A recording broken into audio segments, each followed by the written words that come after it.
Right, today we are going to look at how do I water my bonsai. A lot of people ask me, how often shall I water my bonsai? How do I go about it? Do I spray it? Do I water it with a watering can? Well, there are no right and wrong ways.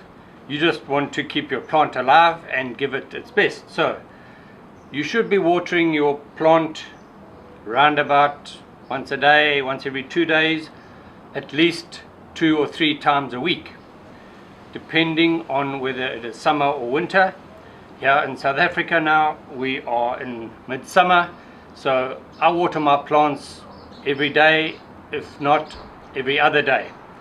The important thing when you're watering your plant is to give the tree enough water. The tree in our little container can't access deep water like it does out in the wild. In the wild, the tree puts down a taproot and can survive hot and dry periods.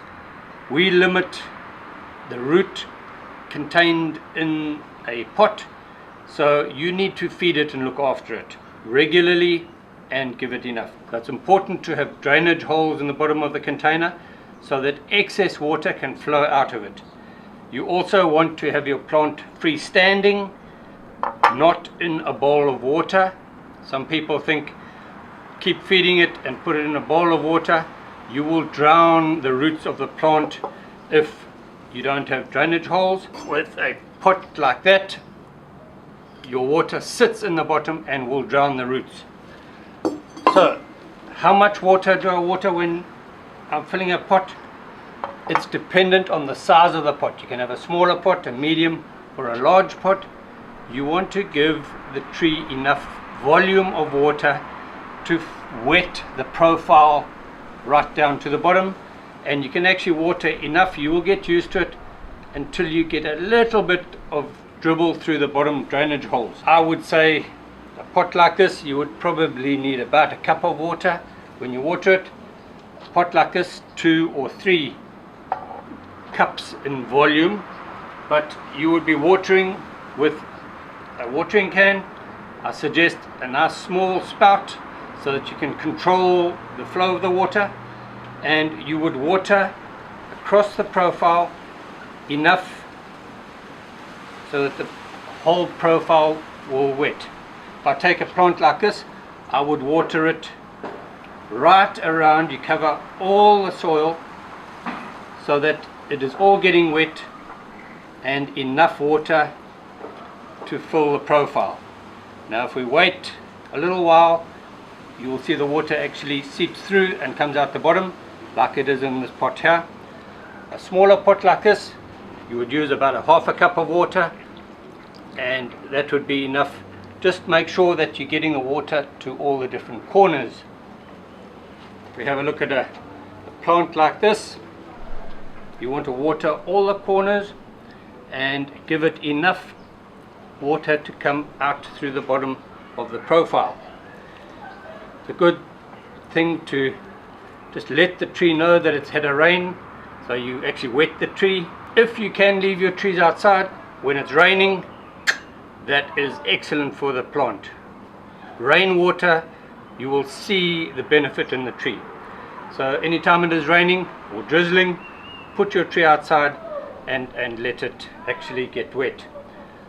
So you will need to have a container, if you're indoors, a container for the water to actually be caught and not damage your furniture, because you will get seepage like this coming out if you're watering properly. You don't want to overwater because you will be draining nutrients out of the soil profile. So give it enough just to wet it all, but don't wash out the nutrients. Speaking of nutrients, you need to feed your tree. So during summer, once a week, you want to feed.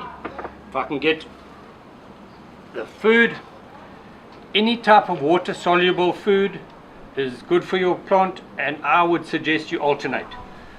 This is a seaweed based nutrient, macro elements, micro elements, and a multi-feed. You want to have a good balance for growth of the tree. Just the important thing is that you adhere to the mixing instructions of the food. Don't over apply. If the instruction is 5 grams per 10 liters, calculate to the size of watering can that you've got and only put that much food in. You can feed more regularly if you want to step up the food, but don't have over strength. You can make it toxic for your plant if you go too strong. So in a situation like this, we have a measure and calculate and work out what you need for your watering can, and just stick to that amount. If it's a teaspoon, you want to put that amount into your watering can, fill it with water, mix it nicely, and then feed your plant once a week. Now this will do for any pot plants. Here in this case we are using for the bonsai. So when you've mixed your feed, only apply enough to feed. You're not watering it in this case, so you actually want to have watered the plant, have a wet profile, and with your food mix you would just put a touch on the top. That is enough to feed the plant. A plant like this, you're not watering the whole profile, you would just go and water the food into the top like that. You can also do foliar feed with something like a spray bottle. Again, you mix it to the instructions. You can burn the leaves if you go too strong. You make your mix and you can spray the leaves of the plant and the trunk of the tree, which will absorb the feed through its leaves and green bark of the tree. So that can be done also once a week. This is fine for bonsai, for orchids and different plants like that. Don't overfeed your plant, but give it enough during summer once a week, and during winter around about once a month, because the growth of the plant slows down during winter. But enjoy and look after your plants.